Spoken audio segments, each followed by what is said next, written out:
It's War Dragon time, RPW here to continue our Atlas Explorer series. Now, if you're new to my channel and don't know what this is, the Atlas Explorer series is a new series where we're going to explore Atlas together, which means I am not an expert at Atlas. So whatever I learn along the way, I plan to share with you and try to explain in a way that anyone can understand. Now, whether you're new or you have been around here on my channel for a while, don't forget that the best way to support my channel is, of course, to hit that subscribe button. And then anytime I upload a video that you like, don't forget to give me a thumbs up. And never be afraid to speak up and comment, especially if we have a giveaway going on. And of course, if you hit that little bell, you will get notifications every time I post a video or go live. All right, so let's jump into a real quick point of last week's, which was called Full Steam Ahead. Of course, I would like to put a correction that came onto this show where I had mentioned that you only really get, max XP on the poachers and not the gold mines. And I am very sorry for that, guys. You do get max XP on both of these. But I still feel that you should hit the poachers before the mines if you don't have a castle, so that you can get those goodies that comes from it. However, now that we have a castle, I see that you can actually get bonus XP on the mines. Okay, so there has been a huge expansion in the map, so a lot of teams are going out and grabbing their castles. And there are lots and lots of teams out there that don't have that don't have Atlas yet, that would probably love to know what is inside the castle, or what you should do once you get one. So that is what today's video is all about. It is about the castle dwelling and what you will find inside. So, what to know after you've conquered your first castle.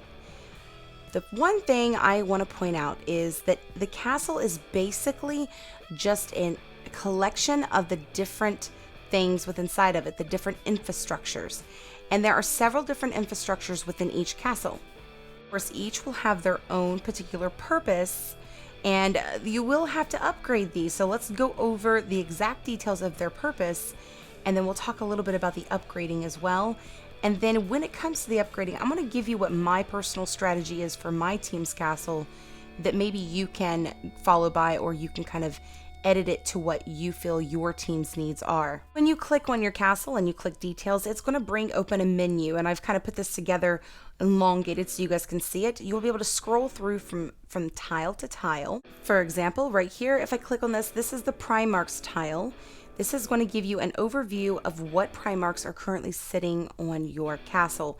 This can mean your own, this can mean also somebody that's in your alliance, for example. So that's really just an overview of your Primarchs. This isn't necessarily an infrastructure. So then there is the headquarters. Now the headquarters is what's going to determine the levels of all the other infrastructures within your castle, but it's also where you're going to appoint a governor. For example, if you are the leader. Now you've got to be careful.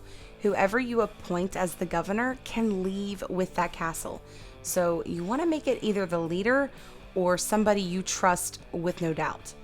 And then have your bank. Now your bank is an area where you can appoint a banker, or the leader, other officers, and governor can go in and take care of things. But this is where you're going to be able to store your extra gold and other resources, as well as set taxes. We'll go through that in a little bit. There is quite a bit of information for this one. All right, so the fort will bring in you daily bonuses, but it is also your defense.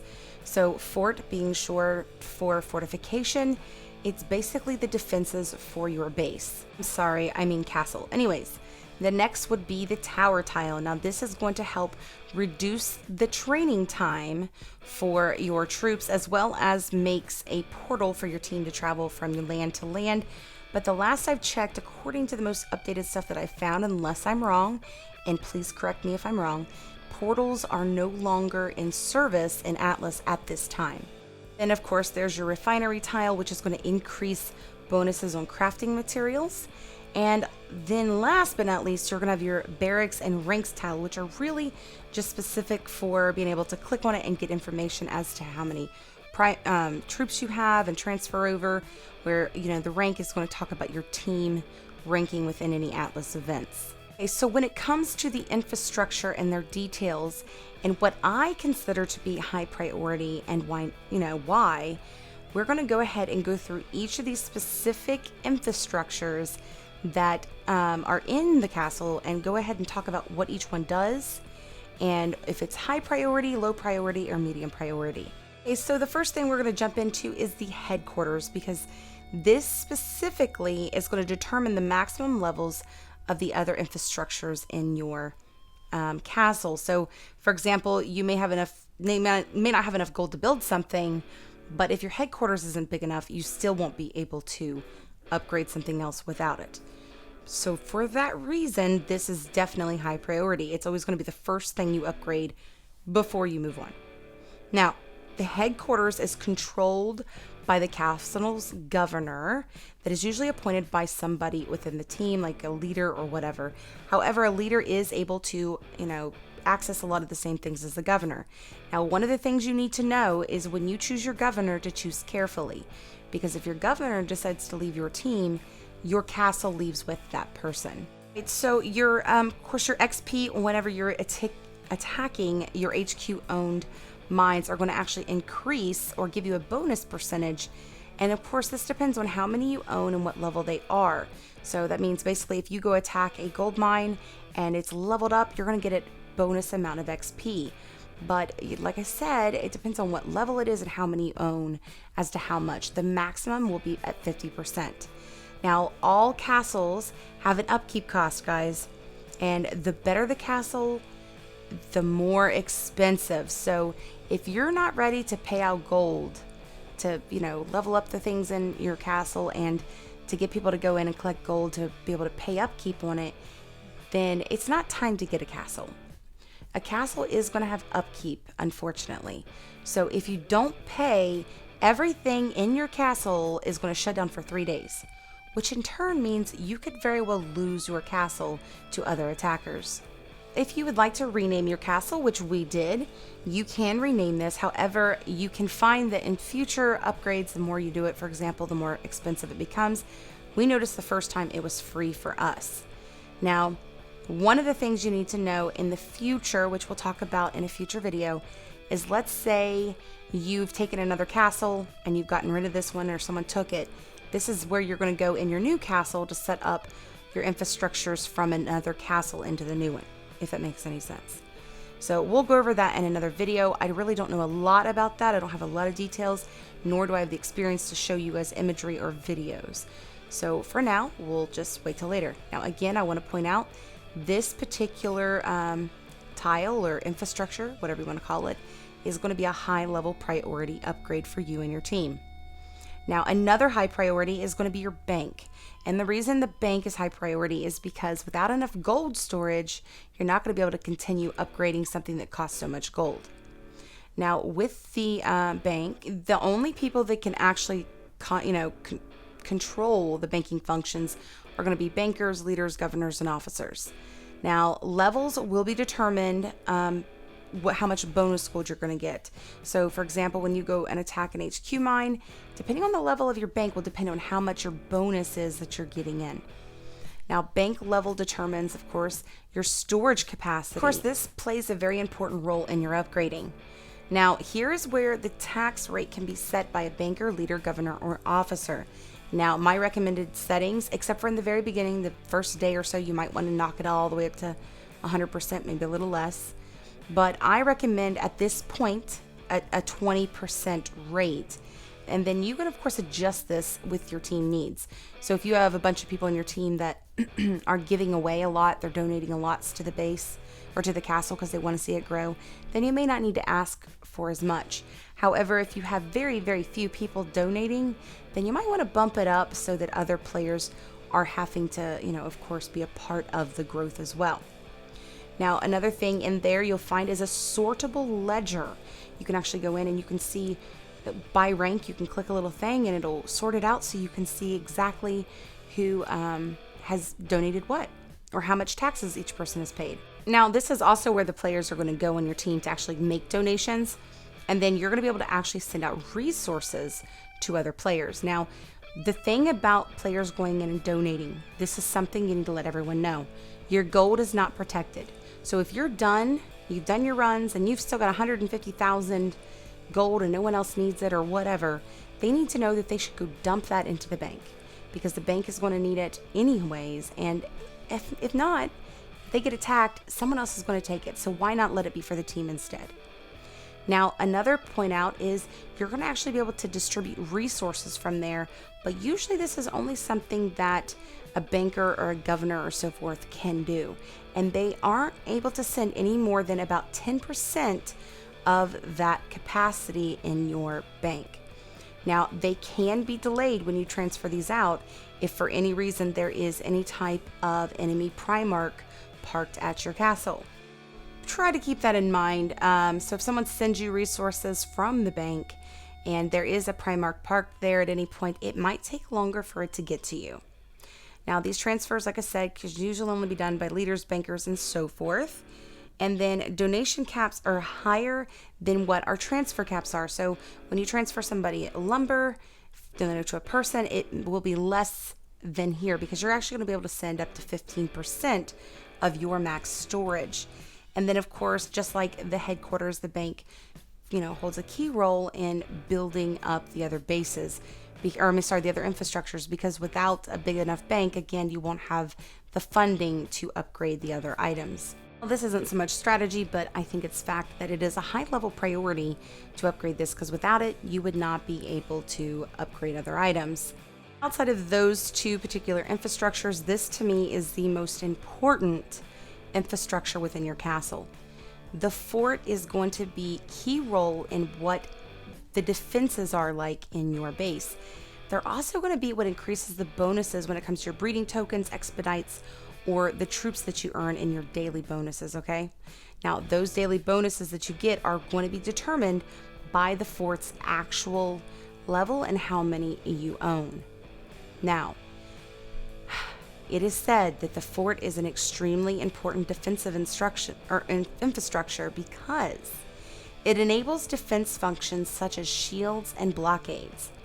Now, shields are active if a team suffers from a large amount of troop loss or whatever, but usually when it comes up, it'll last for 24 hours, and then they'll have about a 3-hour cooldown before it goes back up. Now, players at shielded castles cannot be attacked during that time. And in fact, there's actually specific shields that go up on everyone's castles during PvPs, even if your stuff is not low. I don't know a lot about that, but we'll figure that out as we go. Now, blockades are indicated by the red ring around your castle, and these can be toggled on and off by the marshal or the governor, and of course, leaders and officers. Now, blockades will delay other players. Should say enemy Primarchs. So whenever an enemy Primarch comes through your area, it's going to slow them down. Now, basically, it says that the delay of the enemy Primarch that passes through can be 30 minutes per fort level. Now, a safe passing can be granted for up to 3 teams without them having any kind of delays. But be careful who you allow to come through your castle. Now, this next feature is probably my favorite of the fort, which is where it will grant a fort combat bonus to your team's Primarchs. And of course, this will go up by 20 per every time you level your fort. Now, what does this mean? This means it will increase the Primarch's attack and defense rating when there's any battles at the castle. Another really cool thing here is the castle guards. These are defending your base, right? But when it comes to what they're attacking, here is what happens. If your castle is above a level 4, the marshal's base becomes the castle or the base that they attack. So, for example, if someone's attacking your actual castle and you happen to have a level 400 or 500 on your base or 300, whatever, you're going to be able to make them your marshal, and they're going to have to go through their base in order to take your castle. Now, if there are no marshals appointed or your castle's under a level 4, it'll depend on your base level. For example, if it's a level 1 tower, it's going to have level 23 towers on the bases. And of course, if your fort is a level 2, it'll have level 26. And if it's a level 3, it will have level 29 items on there. So you can pretty well guarantee that if you go to take somebody else's castle and it's a level 2 castle and they don't have any high players on their team, you're pretty much guaranteed to see yourself hitting level 26 towers or somebody in that team. which you can look at their base. So that is a really good piece of information for everyone to know. Now, reminder to me, because of this, I feel that this is a high priority upgrade, more than anything else outside of the first two we just mentioned, because you're kind of forced to upgrade those. So for me, I plan on maxing this out as far as I can before I really work on the other ones that we have within our castle. Now, of course, I suggest that to all of you out there that watch this channel that are leaders of a newly captured castle, is to, of course, make this your high priority as well, because you're really going to want to be able to defend your stuff. Now, the tower itself is a pretty good item to have, but for me, it's a medium level priority, and I want to explain to you why. Now, I accidentally said earlier, I don't know why, that you could make a portal in the headquarters. That is the wrong location. The portal is done here, but again, it's no longer in existence. So that's one reason why it doesn't seem like a very big importance, is the fact that, well, you can't even use the portal. But the second reason is that it's, it does reduce the amount of time it takes to create troops, but they don't take that long. And by the time you get finished with building your troops, you're still waiting for your hats to refill. So by the time your hats are refilled, if you don't have an elite account, you're still only looking at a 2-hour speed up. And usually people have plenty of timers for stuff like that. Don't get me wrong, it is a really cool feature to have, but I just feel like that's not a priority for my team. Now, the unfeedable enemy Primarchs. Now, this is something that is very cool about this, which kind of puts it at the medium list. Now, this is specifically something you can use to temporarily reduce the levels of an enemy Primarch by selecting the Primarch for a target. Now, this will last for 10.5 minutes with a 10-minute cooldown. Now, for example, a level 1 tower will have a 3% debuff on other towers, and that's going to increase by 3% every time you increase your tower level. It's a very, very cool idea here, but how often are you planning to see stuff on your base?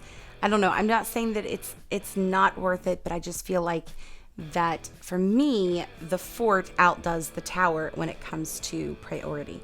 So this is something that I will probably upgrade every few times between my forts. And then when it comes to one of the less important things to me, that would be the refinery. Now, the refinery for me is low level because granted, it's pretty cool because you're going to increase how much stuff you're getting, but it is only elemental specific. So if you've only got one castle, you're more than likely finding the same stuff around you anyways. So this is probably, to me, more important as you look more into the future of having several castles in different parts of the world on different types of elemental lands. Because again, every time you earn a bonus percentage, it will be to the ones, specific. So let's say you have this parked on a fire area, then of course your fire shards are where you're going to get your bonus, not on any of the other elements. That's why I say it's low level priority for me. Again, this is not factual. This is my personal strategy and opinion that I've put out there for my team. So with that being said, it is low priority. And the big reason is, guys, seriously, if you're out there and you're in, let's say, the friendly zone next to you, it's more than likely giving you the same thing all the time. You're always getting the fire shards, for example, or you're always getting something else. So, like I said, this is more for later on down the road. Now, when it comes to your castle, there are a few key facts you should know. Now, of course, your maximum level of your castle and of the infrastructures are determined by the regional levels. Now, from what I understand, there was a much lower cap on this, and they've increased it since, the first guides came out. So, of course, I'll get some more clarification on this. But the castle is simply a collection of infrastructures. Now, when conquering other castles, you're going to be able to conquer them by destroying the team's Primarchs and then any, of course, castle guards on the actual castle. Troops on the castle. And there are ways that you can get troops onto the castle. Now, the next thing is, what happens if you lose your castle? That is something that I think a lot of people will probably fear after they get one. Well, you don't lose your infrastructures, but you do lose 10%. So let's say, for example, all of your stuff is at level 5 all the way across the board, except one is at a level 6. Randomly, one of those may drop 1 level, or maybe 2 drop 2 levels. Again, it's going to be about 10% of what you already have. And then whatever you have will then be put in what you call your team's infrastructure storage. So whenever you go get another castle, you're going to be able to go into the headquarters and access all of that. Now, hopefully this clears the air for anyone who had any kind of questions about castles and infrastructures as you went out and grabbed up some of that new land. Now, if you have any questions specific to Atlas, be sure to put that in the comment section below of any of the Explorer videos, because I'm hoping in the next week or two, I'll have some Atlas experts in here to answer those questions for you. So don't forget to put that in the comment section below. Now, next week, or I'm not sorry, I don't mean next week, later this week, we will be going into the daily itinerary of Atlas. So be sure to check back on that. And just so you know, Atlas Summer Flare season is going on. I'm going to try to get a video ready for that as well. And then, of course, if you don't already know, I'll put this in the comment section below. I'm sorry, the description below. But they're actually doing a giveaway to the upcoming War Dragon Summit, which is pretty excited. I can't wait to go. This will be in San Francisco, California, held right there at the War Dragons headquarters. So if you want to go, be sure you go and check out that link and see how you can enter to win a free trip to San Francisco. Speaking of free, if you missed my last Talk Dragon Tuesday where I had PG Jared in, coming in, he's a tech guy, you could actually jump over there, watch the video so you know how you can enter to win a $20 in-game pack, and of course get some questions out there for PG Jared the next time he stops by. Alright guys, I want to thank you again for your support on my channel.